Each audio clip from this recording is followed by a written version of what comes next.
I'm Vivian Guzman. Today on Dishin'it we have Arjan Erkel, a motivational speaker, author, and freedom fighter. We're going to talk about his best-selling book, Held Hostage, which tells the story of when he was kidnapped and held hostage for 607 days by Muslim rebels in Russia.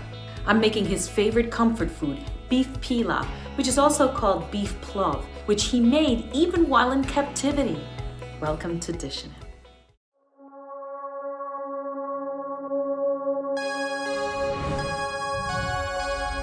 I'm Vivian Guzman. Life hasn't always been easy. I have felt alone, displaced, like an outsider. The world needs a place of belonging, which is why I created Dishin'it. Cheers! Cheers!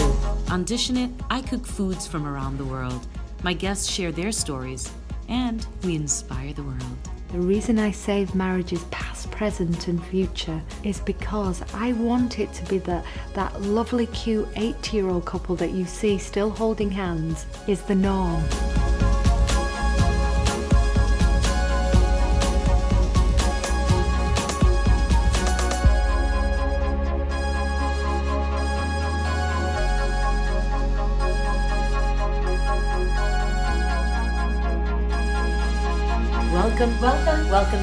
Welcome to Dishin'it.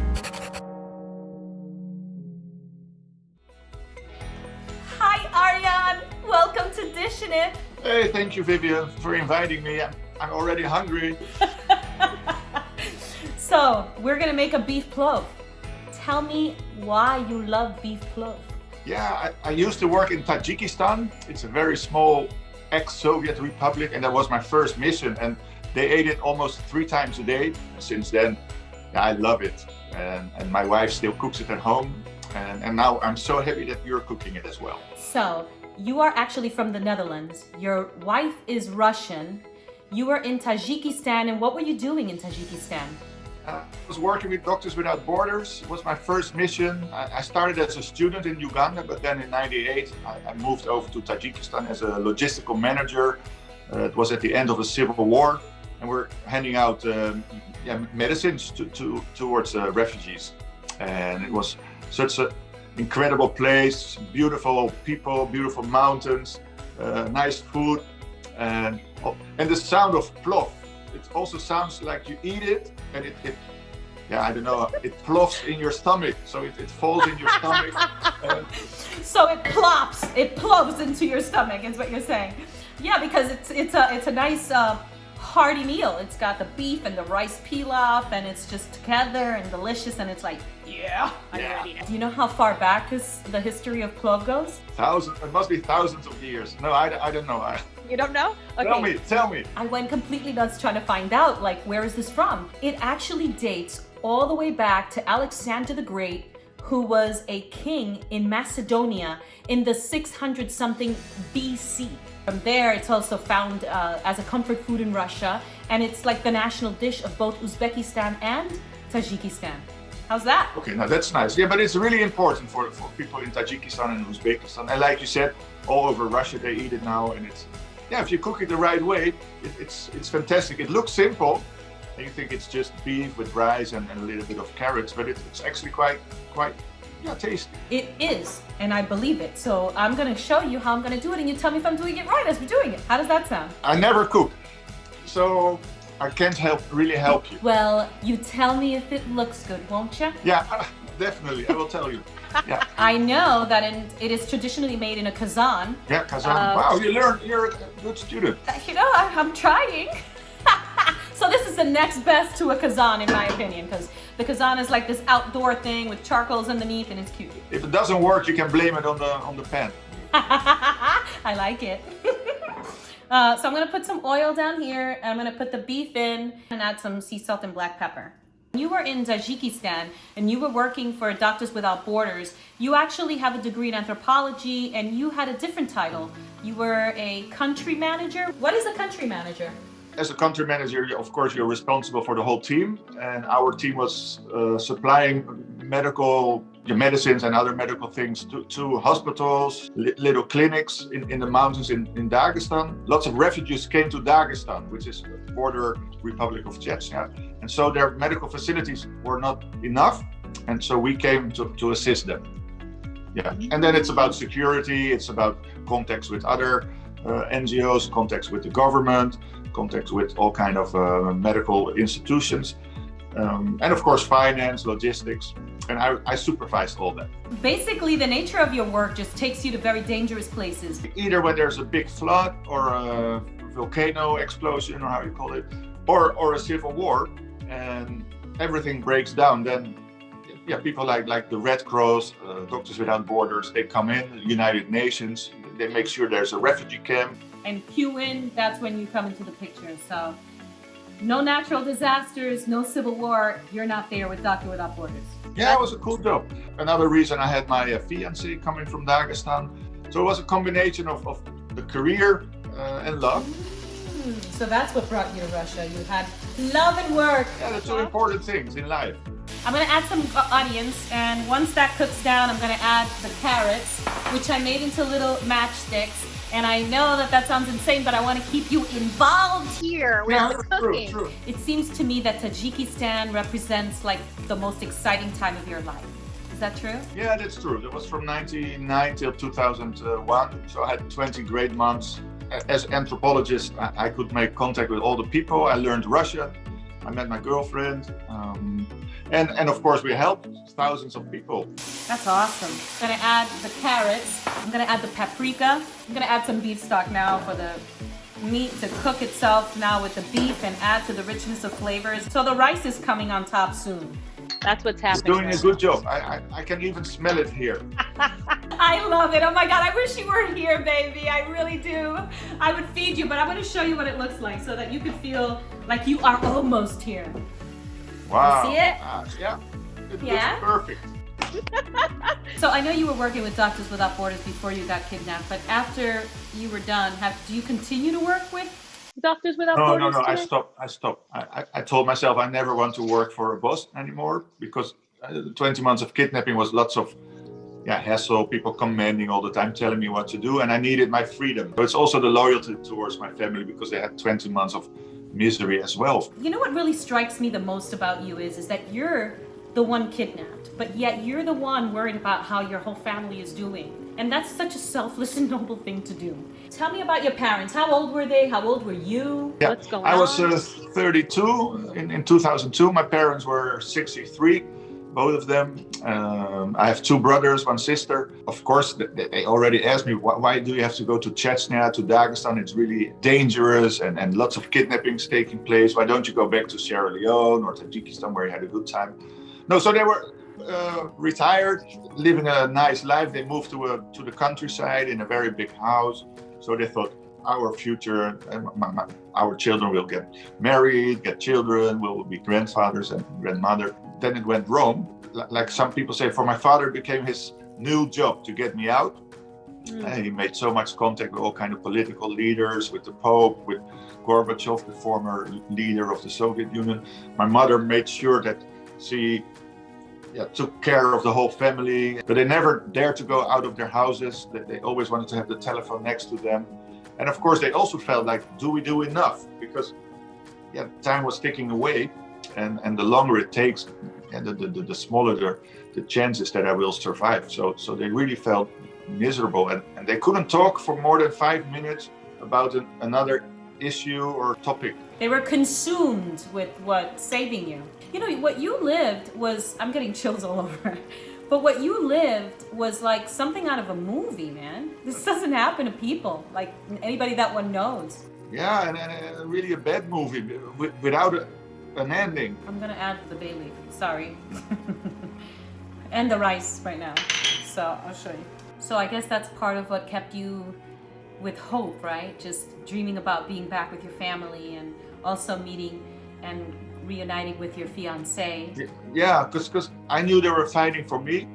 And then, of course, sometimes I thought about maybe committing suicide or giving up, but I knew they were waiting for me, so I couldn't give up. It was not an option.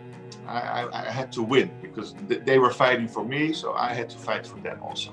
So you don't really have any contact though with your family. You're kidnapped, you have no idea what's going on minute by minute. No contact at all. Once I was allowed to write a letter, but what are you going to put in the letter to your parents? In the beginning I thought, yeah, I'm going to write a letter that everything is okay. I also realized it could be the last letter ever to my parents. It could be my farewell letter, and then it really boom in my head, like, okay, you have to be honest. I know this is gonna look weird, but I saw somewhere on the internet that you're supposed to poke like a bunch of holes. We're at the point where we're gonna put the garlic and I'm gonna cover it. The water has absorbed right now, and then we could sit down and we could unpack the rest of your story. About that letter, did your parents ever get the letter? Yeah, they got it. 6 months later, I was allowed to write the first letter. And then it took them 2 months to get it all the way to Holland. So it all went very slow. 8 months later, your parents now get the first word of your proof of life. Yeah, correct. Can you imagine how bad it is if you don't know where your child is for 8 months? I have 3 children. Once my daughter was missing for 1 hour, and then you already feel like, wow. Imagine 8 months. Yeah. So let's go back to the beginning, the day of your abduction. I went to see my girlfriend and their family. It started to become dark. We had to go home. And then our car was stopped by another car that just blocked. The road was blocked. And then suddenly 3 guys stepped out of the car with guns in their hand, pointing it at us. And they came closer and closer. And then I realized, they're coming after me. I have to get out of the car. So I surrendered basically with my hands up in the air.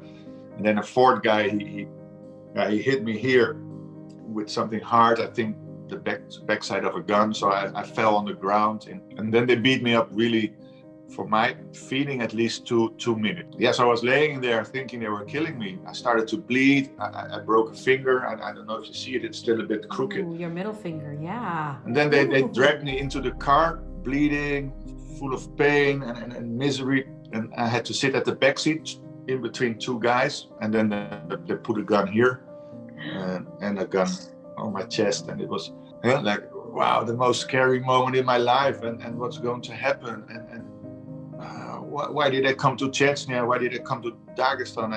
I should have stayed home, and why me? You asked, why you? Why did they kidnap you? Because I was the director. They thought that the ransom for me was higher than for any other colleague, so they wanted to have $12 million.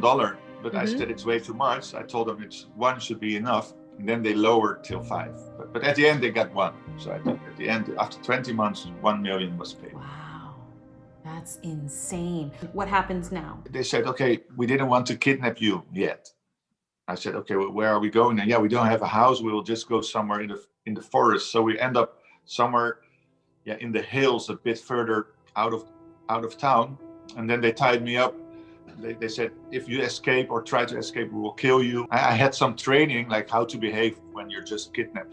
So it means you have to stay calm, don't do anything to escalate the situation. I lost everything, really. I was just suddenly, instead of a human being, I was just $5 million. I was like a product. I had to think about all the evil things that might happen, like cutting off ears, being raped, cutting off fingers. So all those elements were there, like, wow, what's going to happen? How should I behave? How long will it take? Will I see my family? So after a week, they brought me to a radical group of Muslims, like in the ISIS in Syria. Bearded guys with masks, with Kalashnikovs, with uniforms. And they took me even higher up into the mountains. And they had a dugout space. It was really like a cabin under the ground. Like you said, it's 5.5 feet by 6.5 feet, only 6.3 high. So my head was always against the ceiling. There were all kind of insects coming. It started to mold, so it started to smell bad. Not a single real light. I had 1 candle. It really felt like a grave. I still remember the first thing they said, you smell bad. Because the first week, there was no water. I didn't brush my teeth. I had crazy hair. What did they expect? For you to smell like roses? Well, come on now. Yeah, but luckily they gave me water, and I wanted to brush my teeth. I was like, okay, if I ask for toothpaste, maybe they beat me up. I lose all my teeth, and they will say, hey, you don't need toothpaste. And the other part is, okay, if I don't ask for it, then maybe they also will rot and fall out. So the rules say, think about your hygiene. So I asked for toothpaste. And they asked, what brand do you want? It sounds so wild to me. You get an Aquafresh is what I read in your book. You know, I just find it like they were able to find you Aquafresh. That seems to me so random that they could find your request. Yeah, because that was a good thing. They said, we took away everything from you, and this is the smallest gesture we can give back. It's really true. They started to like it as well. But you also took it upon yourself to be proactive. You know, you decided, I'm going to try to connect, because you knew that influence was your superpower at this point. And in your book, you know, you made yourself useful. Like if there was an opportunity for you to help clean, you were cleaning. You even were cooking at one point, even though they didn't let you use the knives, but you developed enough trust through time for that to happen. And it seems to me that what really kept you going is your flexibility, like you said, in being able to understand, be curious, and kind of like not push the envelope, but stand your ground. I mean, it's such a difficult line, you know, and then on top of it all, you're freezing and you're there kidnapped for months on end, and you're trying to keep your mind active. And it's like, it's not like you were living at the Ritz-Carlton. Yeah, in the book, it's really written well how this connection that took place, and how much I gained in privileges and progress. There was quite some progress made, of course. In the beginning, there was nothing, but I got books. I was allowed to watch TV sometimes, to cook. I remember one day they said, yeah, you deserve to go out to get some fresh air in the middle of the night. But I didn't want to go out. I was worried like they're going to shoot me. But they said, hey, we're not going to kill you.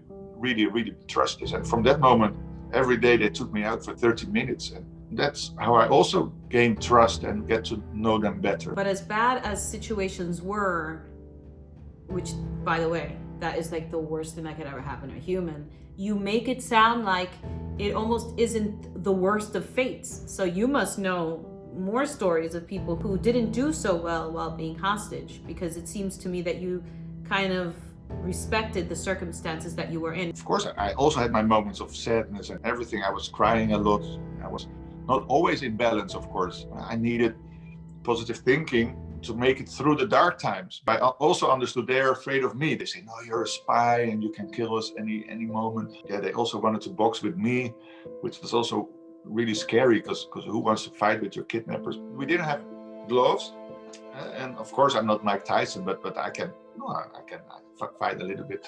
Of course, I was thinking also, because if I win, it might not be good for the position of the guy that I beat up. But if I lose, it's not good for my respect I build up. And they told me, how many people did you knock out? So I said, 250, which is not true, but you have to brag a bit. And then they asked, how many people did you kill? I said, I never killed someone. And they said, the guy that I was fighting, he said, I killed 27 people. We were standing there and I was waiting, and then he hit me on my eye. And then I was so angry as well. So I beat him also quite well. So he said, stop, go back to your room. And I was sitting there with lots of pride and happiness, like, wow, I dared to beat him up. And he came to my room and he said, yeah, you did a good job. And he took away his mask, and he also had a black eye. So he also gave me respect. I earned respect. So talk to me about the end. Tell me about what you thought was the end, which was really your release, and then who was responsible for setting you free? No, I lived for 20 months with the same group, and it's a long process, but we found each other and we respected each other. And then suddenly they said, yeah, we're going to hand you over to another group. So that was such a big blow. I felt like, okay, I don't have the energy to start all over again. I felt like a small child going to school for the first time that wants to stick with his mother. Then they put me in the trunk of a car. I was laying in the trunk for hours, and then, we stopped. They took me out of the trunk. I saw guys without masks. That's not a good sign when you see them with no mask. No, because they might kill me. They said, yeah, welcome home. I said, welcome home. Yeah. I said, for how many months do I have to stay here then? They said, no, you're free. I said, free? Yeah, we just released you with a military action. I said, I didn't see any military people. I was just put in the trunk. They said, no, we're the military. You're out, you're free. It's Easter. It was really nice symbolism, like symbolic. I came out at Easter Day, that resurrection Was Doctors Without Borders the ones who ultimately freed you? So there was an ultimatum that 1 million dollars should be paid within 48 hours. But there was no money at the Doctors Without Borders. So the Dutch ambassador went to the bank and collected some money and handed it over to the intermediators. And that's how it ended. So the rest of my life, I'm always grateful to the guys who negotiated. So we flew to Moscow there. I called my mother. My father was going to pick me up together with the government of a plane. And I wanted to be alone when I would see my father for the first time after 20 months. So I was waiting in a room and waiting for the door to go open. And then my father stepped in. We started crying from happiness. Yeah, we hugged each other. And I saw that even though they lived in misery for 20 months, that he was still strong and I was still strong. It was such a nice moment. Another nice moment I will also never forget. No, we landed in Rotterdam. My mother was waiting down the stairs with the most fantastic smile on her face. Her arms, they were, I think, extended to 3 times the normal size. And she hugged me like, wow. That was so nice, this happiness of my mother. So from that moment, I felt free. Landing on your own soil, back in Holland. You made it. Yours is like a story of a miracle, really. Yeah, because many people don't come back. I love everything that you stand for, because since you've been released and everything that I've read from your book, Held Hostage, to your attitude, which is unbelievably positive and uplifting, and you really are the spirit of true perseverance. You went to work right away. You took 6 months, you got yourself on track, you married Amina, you have 3 girls, you have your parents, you took all of that and you've written 4 books, you became a motivational speaker, and you're a freedom fighter. I mean, you did everything a lot of people would not have done. You've taken your cause to the next level, and you have taken your second chance so seriously. You are such a hero, such a beacon of hope and inspiration. And I am so thankful that you're here today with me on Dishin'it. No, thank you. It makes me a bit, like in Holland, we're always a bit modest. So some people say, yeah, you've seen the darkness. Yeah, I've seen darkness in my life. And that's also part of my message, that there's also light in life after darkness. So that's what I tell many people. Don't let the past ruin your future. We only have one life, and maybe we're not made for miserable parts in our life, but unfortunately they happen. And then we should have the resilience or the perseverance to move on also, always. But I also got lots of help from so many people. That's what I said in the beginning. If we know each other, if we respect each other, if we reach out to each other, there's so much energy coming instead of fighting each other or not willing to understand each other. I sometimes dreamt during my captivity that no one was doing something for me. I felt lonely, of course, many times, but I felt neglected or left out also sometimes. That were the worst moments also, that you think no one cares anymore, no one does anything. Not even the journalists write about me. But when I came home, you were greeted by the whole town. Yeah, I was in the newspapers for 20 months, so people knew about me. And even now, it's 16 years later, people come up to me like, wow, I burned a candle for you, or I said a little prayer for you. So there was so much support, call it warmth and attention and support. And that's what I think we should give to each other, because we shouldn't leave people in their misery. We should help them. When I was in a bar, for example, they gave me free food, free beers. Speaking of free food, let me go get that beef plov so that we could taste it. You gotta taste it with me. Let's break bread. Hold on a second. Yeah, I can't wait. Ta-da! Wow, it looks perfect. Sorry, cheers. Bon appetit. It feels almost creamy, and I know I use that a lot lately. These one pots are it's also very fragrant. I could smell the cardamom. The rice is so soft. I like it. Mm-hmm. See the water tickling from my mouth. Arjan, how can our viewers help you in your causes? Yeah, what I would like to do, because now it's, of course, there's all kind of travel restrictions, but I give lots of online lectures as well about freedom, but also how to deal with the social lockdown, how to keep the happiness from within. They can donate, of course, to Free a Girl. I'm donating. Perfect, great, thanks for that. No, really, because we need every dollar, because for $50 we can free someone else. Free a girl and reunite him with the family. Okay, so how exactly can we do it? Do you have a website? freeagirlusa.org. So there you can donate. I know we can buy your book on Amazon. I bought it on Amazon. Ontvoerd. I will show it. Ah, there it is. Yeah. And right. This one, the translation, the held hostage. I just can't tell you enough how blessed I am and how grateful I am that you're here. Your story is one of the most incredible stories and so important today more than ever, because your story of perseverance resonates not only from someone who was kidnapped, but like you said, anyone who's feeling kidnapped right now because of COVID and having a dark time and having taken hostage by, the circumstances that we're in. Who better than you to be able to be a beacon of hope for them? So today you represent everything that I love to have on Dishin'it, people who have taken a chance in the pursuit of their dreams and celebrate love, diversity, and inclusion. So thank you so much for being on Dishin'it. I love you. Mwah! Vivian, thank you for inviting me, and good luck with the show. And when I'm in the States, we'll meet for sure with you and Anthony. You know it. And I'd love to meet Amina. Mwah! Thank you so much.